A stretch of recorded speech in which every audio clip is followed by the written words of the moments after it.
Մեծրոպյան, արդյոք գազի գնի թանկացման վտանգ դուք տեսնում եք թե ոչ, որովհետև Ռուսաստանից շարունակվում են կոշտ հայտարարությունները եւ երեք արտգործնախարար Սերգեյ Լավրովն ասել, որ Հայաստանը պետք է հստակ որոշի ԵԱՏՄ-ից դուրս գալու համար, այսինքն ըստ էության արդեն ոչ թե ասում են ընտրություն կատարեք, այլ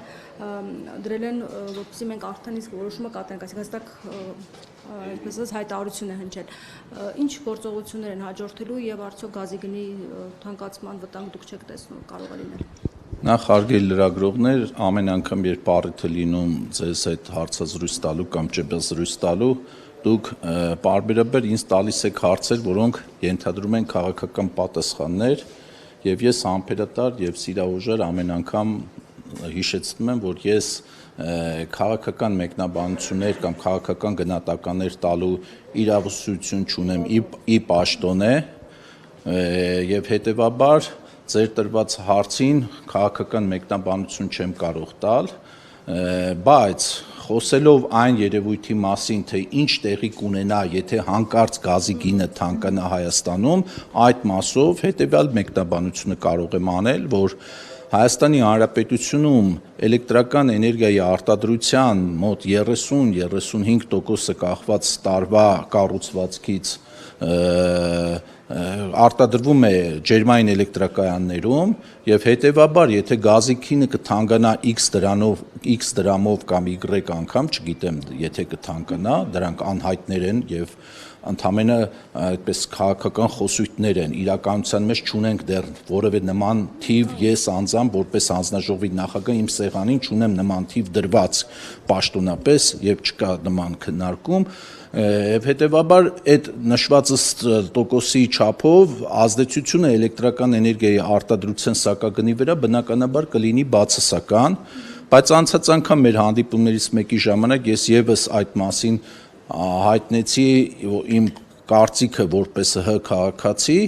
որ աշխարհացունց բան այնուամենայնիվ դրանից տեղի չի ունենա, որովհետև արևային տեխնոլոգիաները վերականգնվող էներգետիկան այս տարիների ընթացքում մեր երկրում բավական բարեբախտաբար զարգացել է առաջանցիկ տեմպերով եւ միայն արդեն արևային կայանների գոյությունը մեր իրականության մեջ մեզ կապահովի 92, 93, 94 թվականների ծանր էներգետիկական կրիզիսի պատկերը ունենալուց։ Այո, անցումային փուլում եթե կլինի գազի թանկացում, որոշակի դժվարություններ ենթադրաբար կլինեն, բայց դա չի լինի այն ձեր չնայած դուք երևի այդքան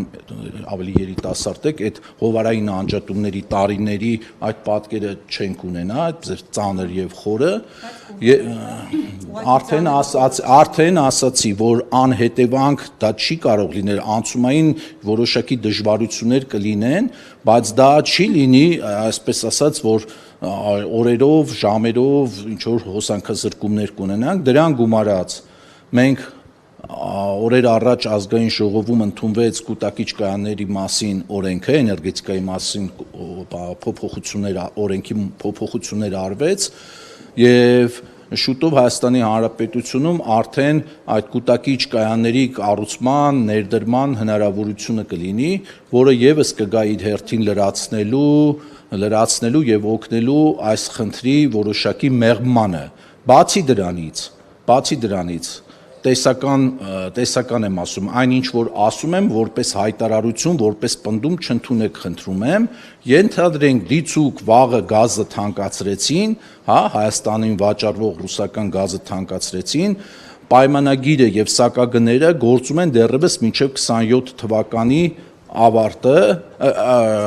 սկիզբը եւ հետեւաբար առաջիկա 6 ամիսներին շնորհակալություն։ Եվ հետեւաբար առաջիկա 6 ամիսների ընթացքում մենք այդպես ցնցումային բան չենք ունենա եւ ասեմ նաեւ եւս մեկ հանգամանք, որ անցած տարիների ընթացքում լրացուցիչ օգուտներ են ձևավորվել գազի համակարգում եւ այդ բավական մեծ գումար է, որը որ իհարկե դրա որոշողը ես չեմ, դա քաղաքական որոշման արդյունք պետք է լինի, անհրաժեշտության դեպքում կարող է այդ լրացուցիչ օգուտները ուղղվել եւս որոշակի ժամանակահատված գազի սակագնի մեղմանը, որպեսզի մեր կենցաղային սպառողները տես ծանր ինչ որ ռեժիմների կամ ծանր սոցիալական վիճակի մեջ չհայտնվեն,